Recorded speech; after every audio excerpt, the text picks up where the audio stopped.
Imagine a city like no other. A city that is 500 meters tall, 200 meters wide, and stretches an astonishing 170 kilometers in a single uninterrupted line. A city without cars, streets, or sprawl. A city where innovation promises to solve humanity's biggest challenges. This is The Line, part of Saudi Arabia's Neom project, a vision of the future wrapped in glass and steel, rising in the heart of the desert. The construction and excavation are already underway, so prominent you can even spot the footprint of the line on Google satellite images. But beyond the glossy renderings and sleek animations, we must ask, what lies beneath this utopian vision? What are the unintended consequences of such a radical approach to urbanism? To understand The Line, we first need to consider the broader context of modern urban experiments. Cities like Dubai have flourished because of their creative urban planning and distinct architectural diversity. Dubai is an experimental city that balances innovation with tradition, attracting businesses and tourists alike. Its iconic skyline, filled with architectural variety, reflects the individuality and character of its people. Now contrast that with The Line. Its design philosophy is rooted in uniformity, a singular, uninterrupted framework stretching endlessly across the horizon. Its monolithic walls are reflective and characterless, a vast linear machine that leaves little room for personal or cultural expression. In a city like this, where every sector adheres to the same rigid blueprint, individuality risks being erased. You won't see the eclectic mix of architecture that tells the stories of its inhabitants.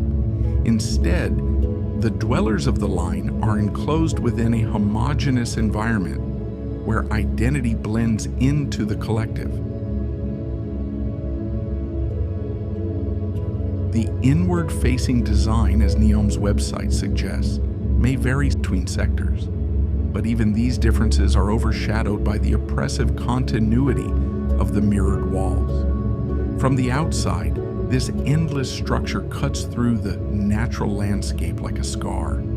From the inside, one cannot escape the feeling of enclosure, of being trapped within an experimental machine for living. This brings to mind Rem Koolhaas's provocative conceptual project, Exodus, or the Voluntary Prisoners of Architecture. Designed in 1972, Exodus envisioned a walled city within London, a satirical dystopia inspired by infamous barriers like the Berlin Wall. Koolhaas's project was a critique of the globalized, uniform world that was beginning to emerge. And yet, decades later, The Line seems to embody the very dystopian qualities Exodus sought to question. The massive mirrored walls, though marketed as futuristic, evoke an unsettling visual parallel. What does it mean to live in a city defined by its borders, its walls cutting through the land? To grasp the sheer scale of The Line, picture this. At 500 meters tall, it's as high as the tallest skyscraper in New York. Now repeat that skyscraper side by side 4 times, and you've got the width. Stack up 2,800 rows of those towers in a straight line, and you've got the length. It's hard to comprehend a structure so vast, and yet so enclosed. Then there's the environmental impact. Neom markets The Line as a sustainable city, but let's be real. The resources needed to construct and maintain a structure of this magnitude are immense.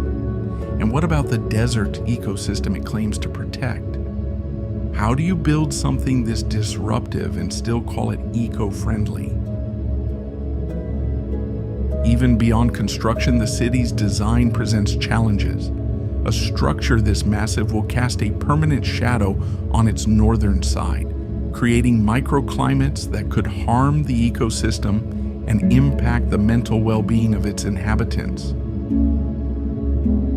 The line's polished animations paint a picture of clean, futuristic interiors, perfectly lit and immaculately organized.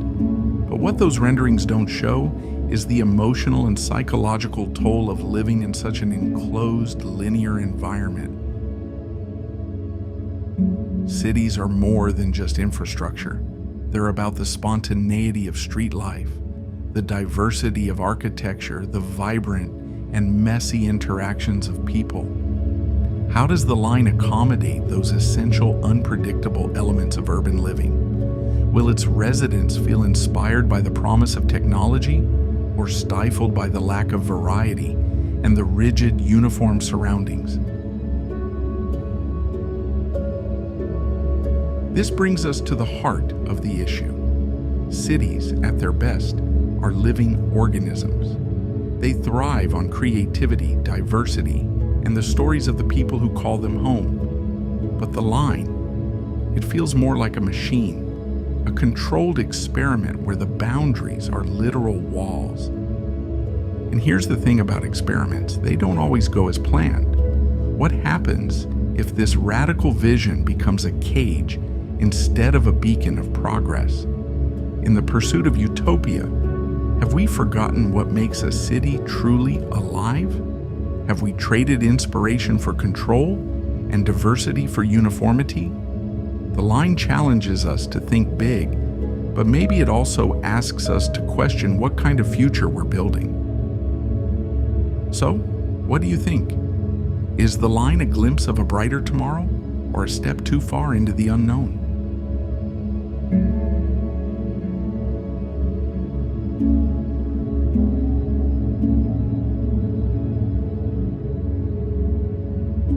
If you enjoyed A Quiet Side of Architecture, where we explore the emotional impact of design in the real and fictional worlds, please don't forget to like, share, and subscribe for more stories about the spaces that shape us. I would love to hear your personal encounter. If you want more information, look into comments for more description of the project and my other thoughts while creating this environment. Thanks for watching, and we'll see you next time.